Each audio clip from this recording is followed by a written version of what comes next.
आदिदेव नमस्तुभ्यं प्रसीद मम भास्कर दिवाकर नमस्तुभ्यं प्रभाकर नमोस्तुते सप्तास्वरधमारूढं प्रचण्डं कश्यपात्मजं श्वेतपद्मधरं देवं तं सूर्यं प्रणमाम्यहम् लोहितं रथमारूढं सर्वलोकपितामहं महापापहरं देवं तं सूर्यं प्रणमाम्यहम् त्रैगुण्यं च महासूरं ब्रह्म विष्णु महेश्वरं महापापहरं देवं तं सूर्यं प्रणमाम्यहम् रुहितं तेजसां पुञ्जं वायुमाकाशमेव च प्रभुं च सर्वलोकानां तं सूर्यं प्रणमाम्यहम् बन्धूकपुष्पसङ्कासं हारकुण्डलभूषितम् एकचक्रधरं देवं तं सूर्यं प्रणमाम्यहम्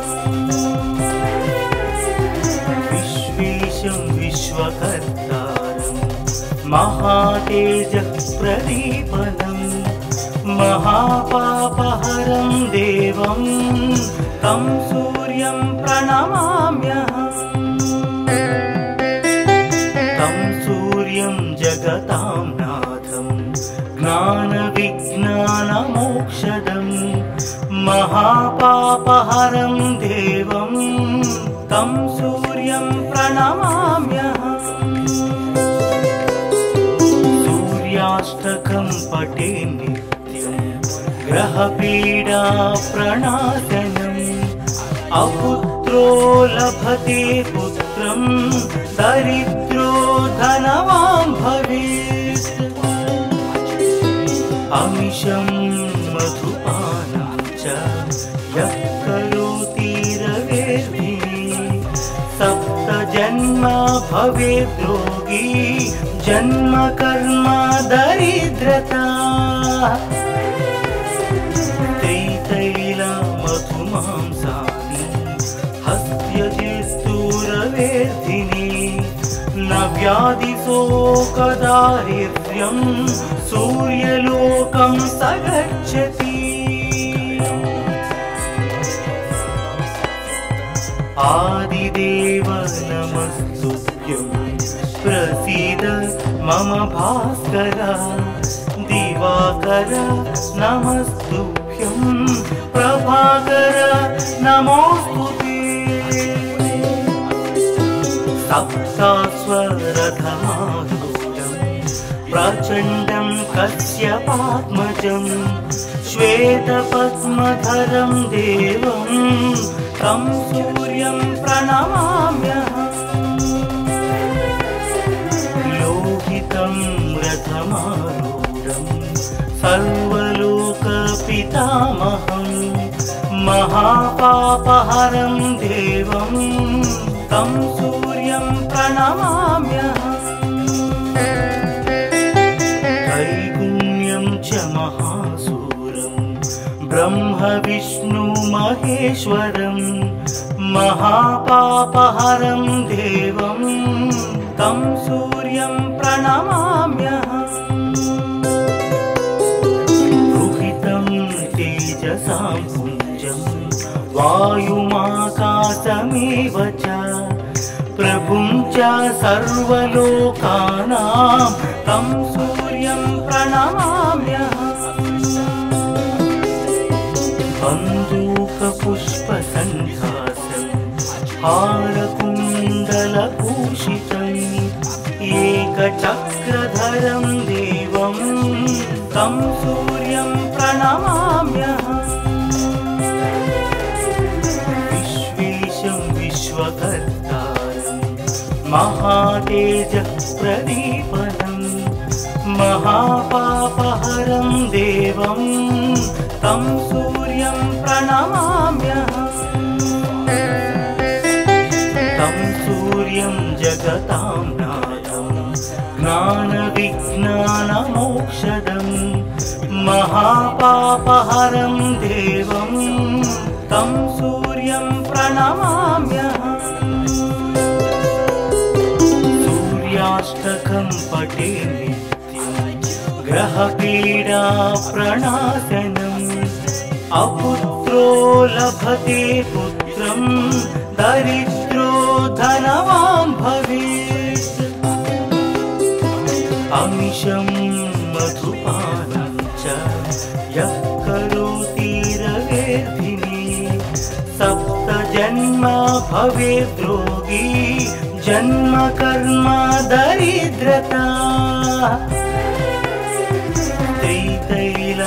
त्रितैलमधुमांसानि हस्त्यजिस्तूरवेर्धिनी न व्याधिशोकदारिद्र्यं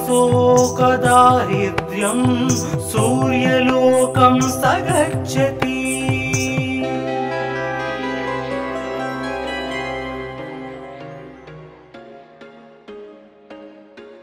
There was once a day that I would pray for you. I'd go and misbehave just so you know. आदिदेव नमस्तुभ्यं प्रसीद मम भास्कर दिवाकर नमस्तुभ्यं प्रभाकर नमोस्तुते सप्तास्वरथमारूढं प्रचण्डं कश्यपात्मजं श्वेतपद्मधरं देवं तं सूर्यं प्रणमाम्यहम् लोहितं रथमारूढं सर्वलोकपितामहं महापापहरं देवं तं सूर्यं प्रणमाम्यहम् त्रैगुण्यं च महासूर्यं ब्रह्म विष्णु महेश्वरं महापापहरं देवं तं सूर्यं प्रणमाम्यहम् रुहितं तेजसां पुञ्जं वायुमाकाशमेव च प्रभुं च सर्वलोकानां तं सूर्यं प्रणमाम्यहम् बन्दूकपुष्पसङ्कासं हारकुण्डलभूषितम् एकचक्रधरं देवं तं सूर्यं प्रणमाम्यहम् विश्वेशं विश्वकर्तारं महातेजः प्रदीपनं महापापहरं देवं तं सूर्यं प्रणमाम्यहम् तं सूर्यं जगतां नाथं ज्ञानविज्ञानमोक्षदं महापापहरं देवं तं सूर्यं प्रणमाम्यहम् सूर्याष्टकं पठे नित्यं ग्रहपीडा प्रणाशनम् अपुत्रो लभते पुत्रं दरिद्रो धनवान् भवेत् अमिषं मधुपानं च यः करोति रवेर्धिनी सप्तजन्म भवेद् रोगी जन्म कर्म दरिद्रता त्रितैलमधुमांसानि हस्त्यजिस्तूरवेर्धिनी न व्याधिशोकदारिद्र्यं सूर्यलोकं स गच्छति आदिदेव नमस्तुभ्यं प्रसीद मम भास्कर दिवाकर नमस्तुभ्यं नमस्तुभ्यं प्रभाकर नमोस्तुते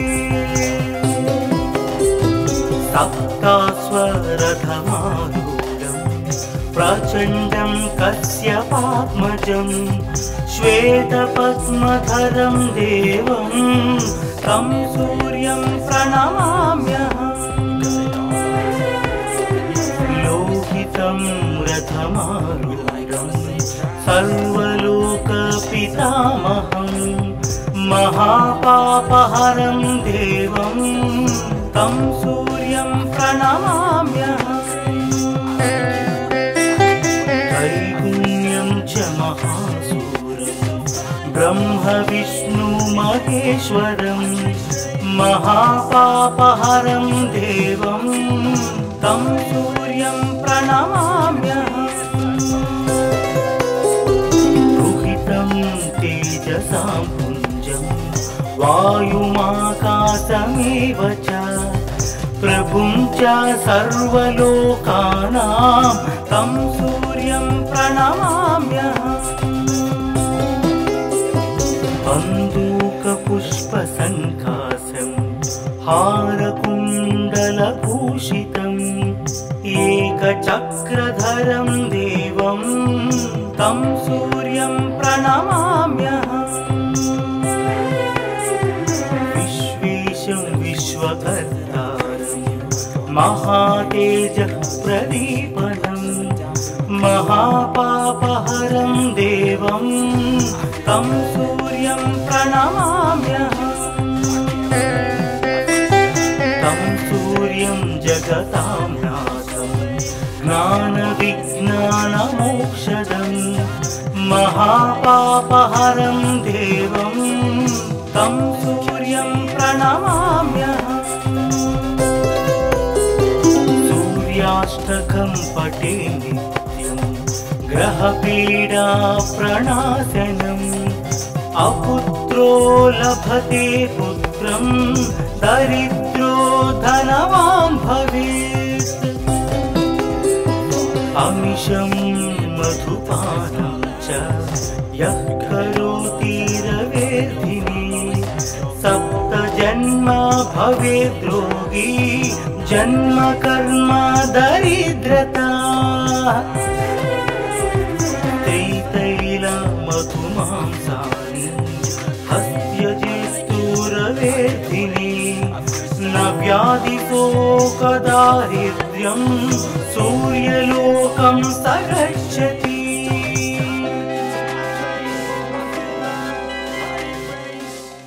So catch me if I fall.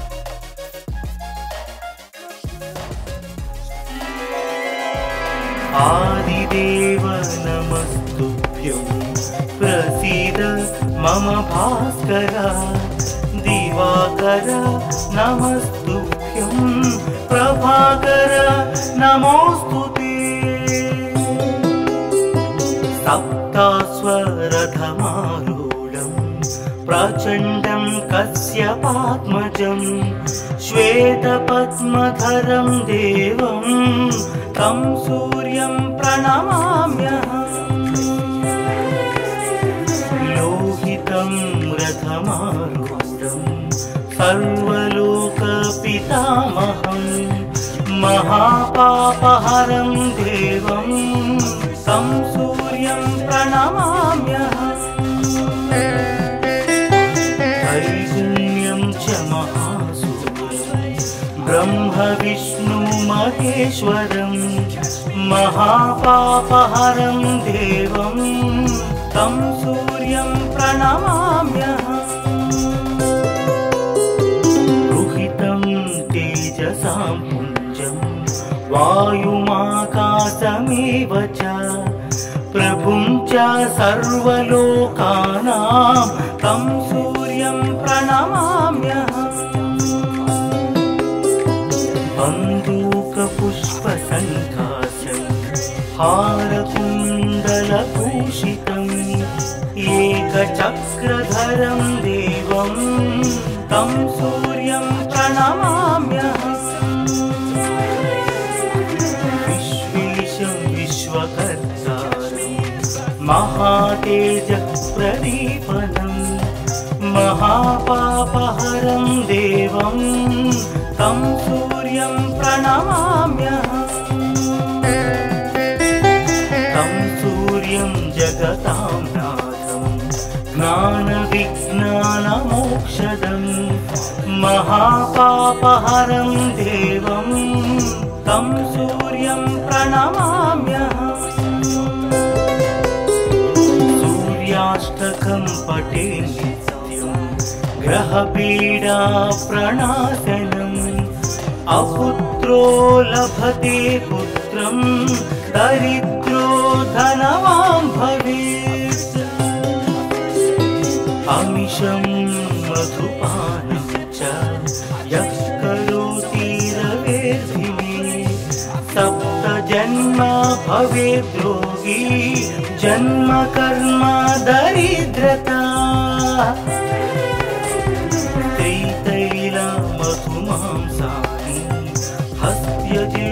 हस्त्यजेस्तुरवेर्धिने न व्याधिशोकदारिद्र्यं सूर्यलोकं स गच्छति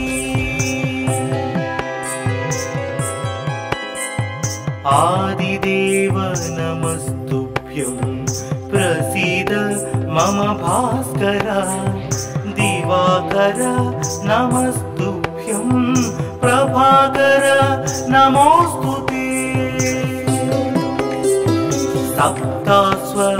सप्तास्वरथमारूढं प्रचण्डं कश्यपात्मजं श्वेतपद्मधरं देवं तं सूर्यं प्रणमाम्यहम् लोहितं रथमारूढं सर्वलोकपितामहं महापापहरं देवं तं सूर्यं प्रणमाम्यहम् त्रैगुण्यं च महासूरं ब्रह्म विष्णु महेश्वरं महापापहरं देवं तं सूर्यं प्रणमाम्यहम् रुहितं तेजसां पुञ्जं वायुमाकाशमेव च प्रभुं च सर्वलोकानां तं सूर्यं प्रणमाम्यहम् बन्दूकपुष्पसङ्काशं हारकुण्डलभूषितम् एकचक्रधरं देवं तं सूर्यं प्रणमाम्यहम् विश्वेशं विश्वकर्तारं महातेजप्रदीपनं महापापहरं देवं तं सूर्यं प्रणमाम्यहम् तं सूर्यं जगतां नाथं ज्ञानविज्ञानमोक्षदं महापापहरं देवं तं सूर्यं प्रणमाम्यहम् सूर्याष्टकं पठे नित्यं ग्रहपीडा प्रणाशनम् अपुत्रो लभते पुत्रं दरिद्रो धनवान् भवेत् अमिषं मधुपानं च यः करोति रवेर्धिने सप्त जन्म भवेत् रोगी जन्म कर्म दरिद्रता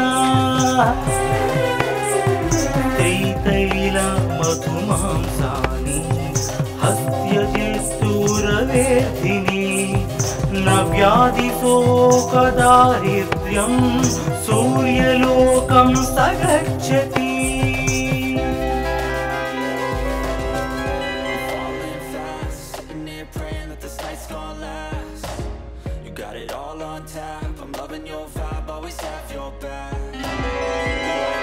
आदिदेव नमस्तुभ्यं प्रसीद मम भास्कर दिवाकर नमस्तुभ्यं प्रभाकर नमोऽस्तुते सप्तास्वरथमारूढं प्रचण्डं कश्यपात्मजं श्वेतपद्मधरं देवं तं सूर्यं प्रणमाम्यहम् लोहितं रथमारूढं सर्वलोकपितामहं महापापहरं देवं तं सूर्यं प्रणमाम्यहम् त्रैगुण्यं च महासूरं ब्रह्म महेश्वरं महापापहरं देवं तं सूर्यं प्रणमाम्यहम् रुहितं तेजसां पुञ्जं वायुमाकाशमेव च प्रभुं च सर्वलोकानां तं सूर्यं प्रणमाम्यहम् बन्दूकपुष्पसङ्कासं हारकुण्डलभूषितम् एकचक्रधरं देवं तं सूर्यं प्रणमाम्यहम् विश्वेशं विश्वकर्तारं महातेजः प्रदीपनं महापापहरं देवं तं सूर्यं प्रणमाम्यहम् तं सूर्यं जगतां नाथं ज्ञानविज्ञानमोक्षदं महापापहरं देवं तं सूर्यं प्रणमाम्यहम् सूर्याष्टकं पठे नित्यं ग्रहपीडा प्रणाशनम् अपुत्रो लभते पुत्रं दरिद्रो धनवान् भवेत्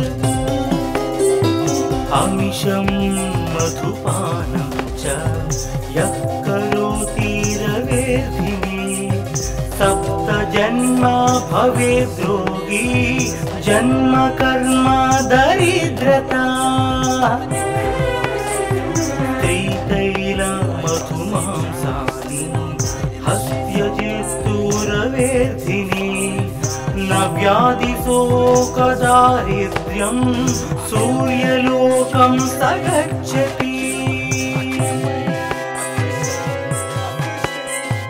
आदिदेव नमस्तुभ्यं प्रसीद मम भास्कर दिवाकर नमस्तुभ्यं प्रभाकर नमोऽस्तुते सप्तास्वरथमारूढं प्रचण्डं कश्यपात्मजं श्वेतपद्मधरं देवं तं सूर्यं प्रणमाम्यहम् लोहितं रथमारूढं सर्वलोकपितामहं महापापहरं देवं तं सूर्यं प्रणमाम्यहम् त्रैगुण्यं च महासूरं ब्रह्म महेश्वरं महापापहरं देवं तं सूर्यं प्रणमाम्यहम् रुहितं तेजसां पुञ्जं वायुमाकाशमेव च प्रभुं च सर्वलोकानां तं सूर्यं प्रणमाम्यहम् बन्दूकपुष्पसङ्कासं हारकुण्डलभूषितम् एकचक्रधरं देवं तं सूर्यं प्रणमाम्यहम् विश्वेशं विश्वकर्तारं महातेजः प्रदीपनं महापापहरं देवं तं सूर्यं प्रणमाम्यहम् तं जगतां नाथं ज्ञानविज्ञानमोक्षदं महापापहरं देवं तं सूर्यं प्रणमाम्यहम्। सूर्याष्टकं पठे नित्यं ग्रहपीडा प्रणाशनम् अपुत्रो लभते पुत्रं दरिद्रो धनवान् भवेत्। अमिषं मधुपानं च यः करोति रवेर्धिने सप्तजन्म भवेद्रोगी जन्म कर्म दरिद्रता। मधुमांसानि हस्त्यजित्तुरवेर्धिनि न व्याधिशोकदारिद्र्यं सूर्यलोकं स गच्छति।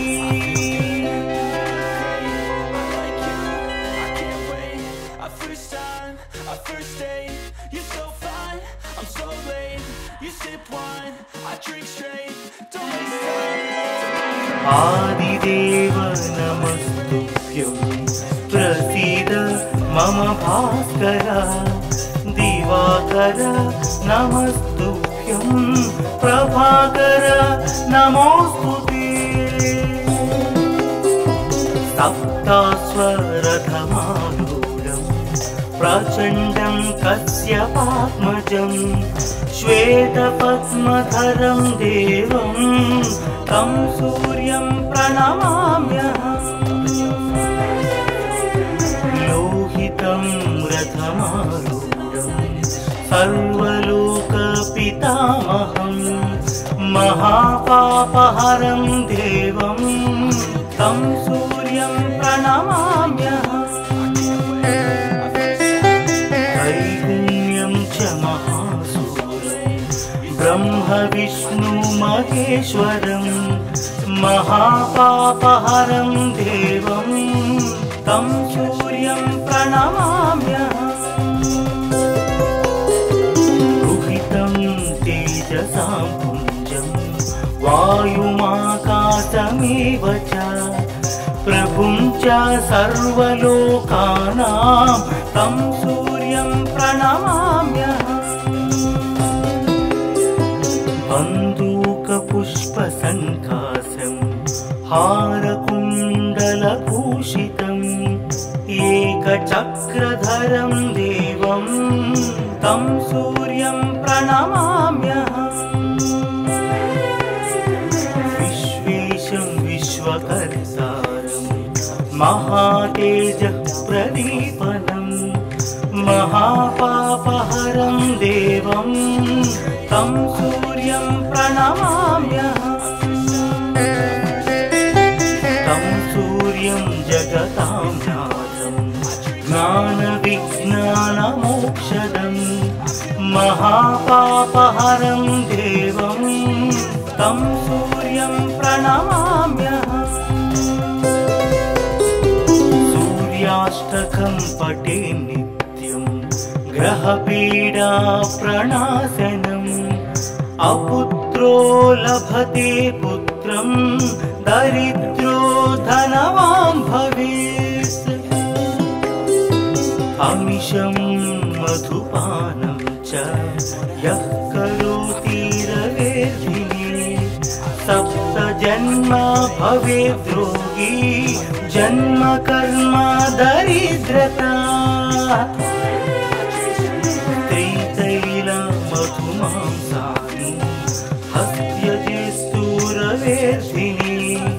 न व्याधिशोकदारिद्र्यं सूर्यलोकं स गच्छति।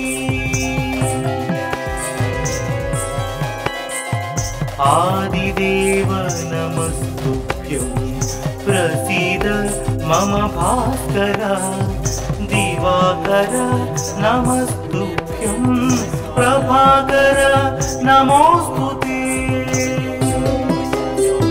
सप्तास्वरथमारूढं प्रचण्डं कश्यपात्मजं श्वेतपद्मधरं देवं तं सूर्यं प्रणमाम्यहम् लोहितं रथमारूढं सर्वलोकपितामहं महापापहरं देवं तं सूर्यं प्रणमाम्यहम् त्रैगुण्यं च महासूरं ब्रह्म विष्णु महेश्वरं महापापहरं देवं तं सूर्यं प्रणमाम्यहम् रुहितं तेजसां पुञ्जं वायुमाकाशमेव च प्रभुं च सर्वलोकानां तं सूर्यं प्रणमाम्यहम् बन्दूकपुष्पसङ्काशं हारकुण्डलभूषितम् एकचक्रधरं देवं तं सूर्यं प्रणमाम्यहम् विश्वेशं विश्वकर्तारं महातेजःप्रदीपनं महापापहरं देवं तं सूर्यं प्रणमाम्यहम् तं सूर्यं जगतां नाथं ज्ञानविज्ञानमोक्षदं महापापहरं देवं तं सूर्यं प्रणमाम्यहम् सूर्याष्टकं पठे नित्यं ग्रहपीडा प्रणाशनम् अपुत्रो लभते पुत्रं दरिद्रो धनवान् भवेत् अमिषं मधुपानं च यः करोति रवेदिनी सप्त जन्म भवेत् रोगी जन्म कर्म दरिद्रता त्रितैलमधुमांसानि हस्त्यजेस्तुरवेदिनी न व्याधिशोकदारिद्र्यं सूर्यलोकं स गच्छति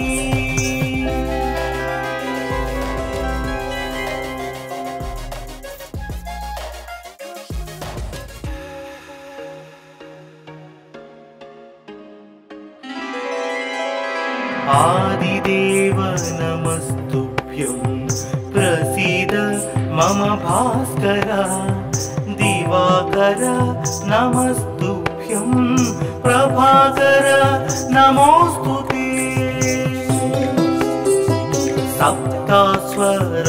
सप्तास्वरथमारूढं प्रचण्डं कश्यपात्मजं श्वेतपद्मधरं देवं तं सूर्यं प्रणमाम्यहम् लोहितं रथमारूढं सर्वलोकपितामहं महापापहरं देवं तं सूर्यं प्रणमाम्यहम्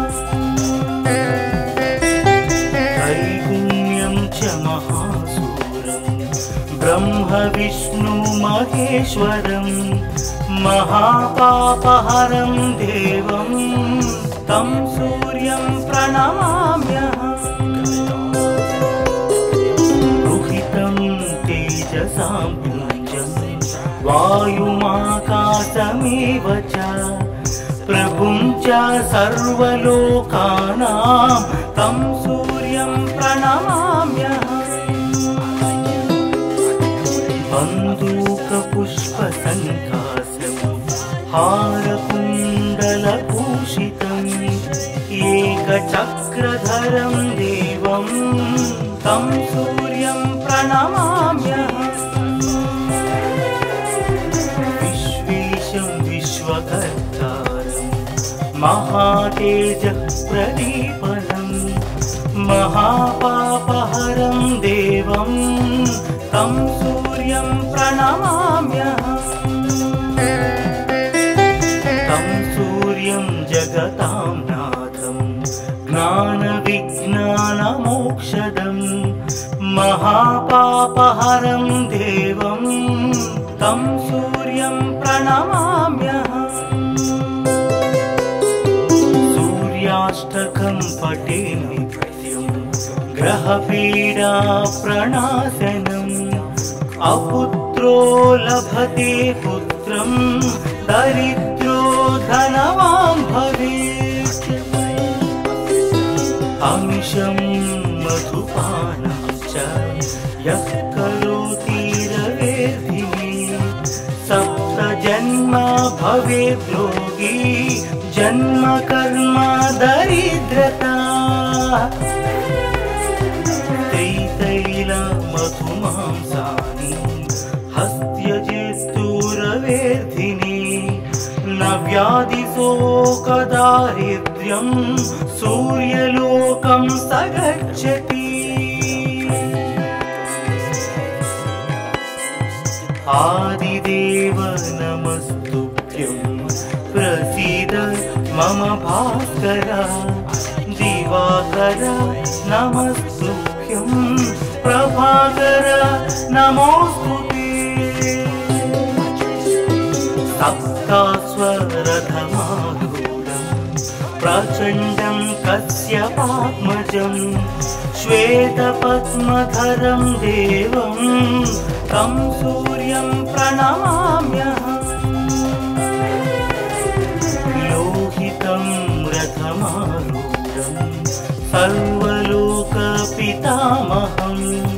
महापापहरं देवं तं सूर्यं प्रणमाम्यहम्।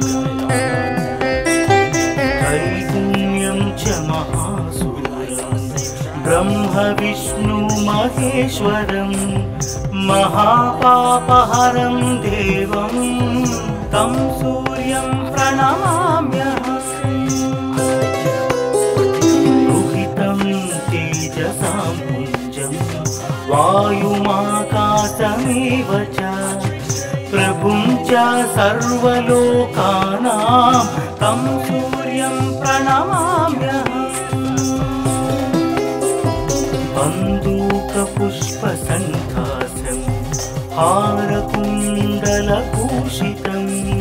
एकचक्रधरं देवं तं सूर्यं प्रणमाम्यहम्। विश्वेशं विश्वकर्तारं महातेजः प्रदीपनं। महापापहरं देवं तं सूर्यं प्रणमाम्यहम्। तं सूर्यं जगतां नाथं ज्ञानविज्ञानमोक्षदं। महापापहरं देवं तं सूर्यं प्रणमाम्यहम्। सूर्याष्टकं पठे नित्यं ग्रहपीडा प्रणाशनम्। अपुत्रो लभते पुत्रं दरिद्रो धनवान् भवेत्। अमिषं मधुपानं च यः करोति रवेर्धिने। सप्तजन्म भवेत् रोगी जन्म कर्म दरिद्रता। मधुमांसानि हस्त्यजेस्तुरवेर्धिने। न व्याधिशोकदारिद्र्यं सूर्यलोकं स गच्छति।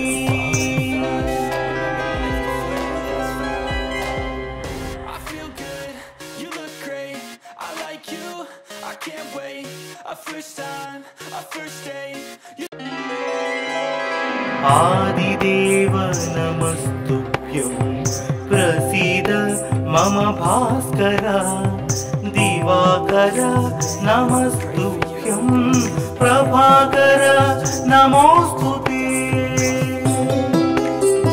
सप्तास्वरथमारूढं प्रचण्डं कश्यपात्मजं।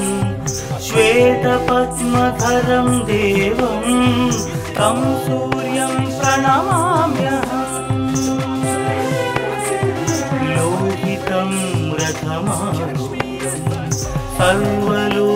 सर्वलोकपितामहं महापापहरं देवं तं सूर्यं प्रणमाम्यहम् त्रैगुण्यं च महासूरं ब्रह्म विष्णु महेश्वरं महापापहरं देवं तं सूर्यं प्रणमाम्यहम् तेजसां पुञ्जं वायुमाकाशमेव च प्रभुं च सर्वलोकानां तं सूर्यं प्रणमाम्यहम् बन्दूकपुष्पसङ्कासं हारकुण्डलभूषितम् एकचक्रधरं देवं तं सूर्यं प्रणमाम्यहम् विश्वेशं विश्वकर्तारं महातेजः प्रदीपनं महापापहरं देवं तं सूर्यं प्रणमाम्यहम् तं सूर्यं जगतां नाथं ज्ञानविज्ञानमोक्षदम् महापापहरं देवं तं सूर्यं प्रणमाम्यहम् सूर्याष्टकं पठे नित्यं ग्रहपीडा प्रणाशनम् अपुत्रो लभते पुत्रं दरिद्रो धनवान् भवेत् अमिषं मधुपानं च यः करोति रवेदिनी सप्त जन्म भवेद् रोगी जन्म कर्म दरिद्रता त्रितैल मधुमांसानि हस्त्यजेस्तु रवेदिनी न व्याधिशोकदारिद्र्यं सूर्यलोकं स गच्छति आदिदेव नमस्तुभ्यं प्रसीद मम भास्कर दिवाकर नमस्तुभ्यं प्रभाकर नमोस्तुते सप्तास्वरथमारूढं प्रचण्डं कश्यपात्मजं श्वेतपद्मधरं देवं तं सूर्यं प्रणमाम्यहम् लोहितं रथमारूढं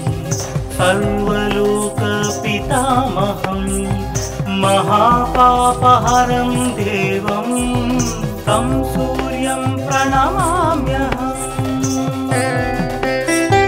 त्रैगुण्यं च महासूरं ब्रह्म विष्णु महेश्वरं महापापहरं देवं तं सूर्यं प्रणमाम्यहम् रुहितं तेजसां पुञ्जं वायुमाकाशमेव च प्रभुं च सर्वलोकानां तं सूर्यं प्रणमाम्यहम्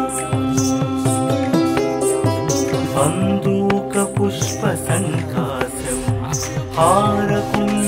हारकुण्डलभूषितम् एकचक्रधरं देवं तं सूर्यं प्रणमाम्यहम् विश्वेशं विश्वकर्तारं महातेजः प्रदीपनं महापापहरं देवं तं सूर्यं प्रणमाम्यहम् तं सूर्यं जगतां नाथं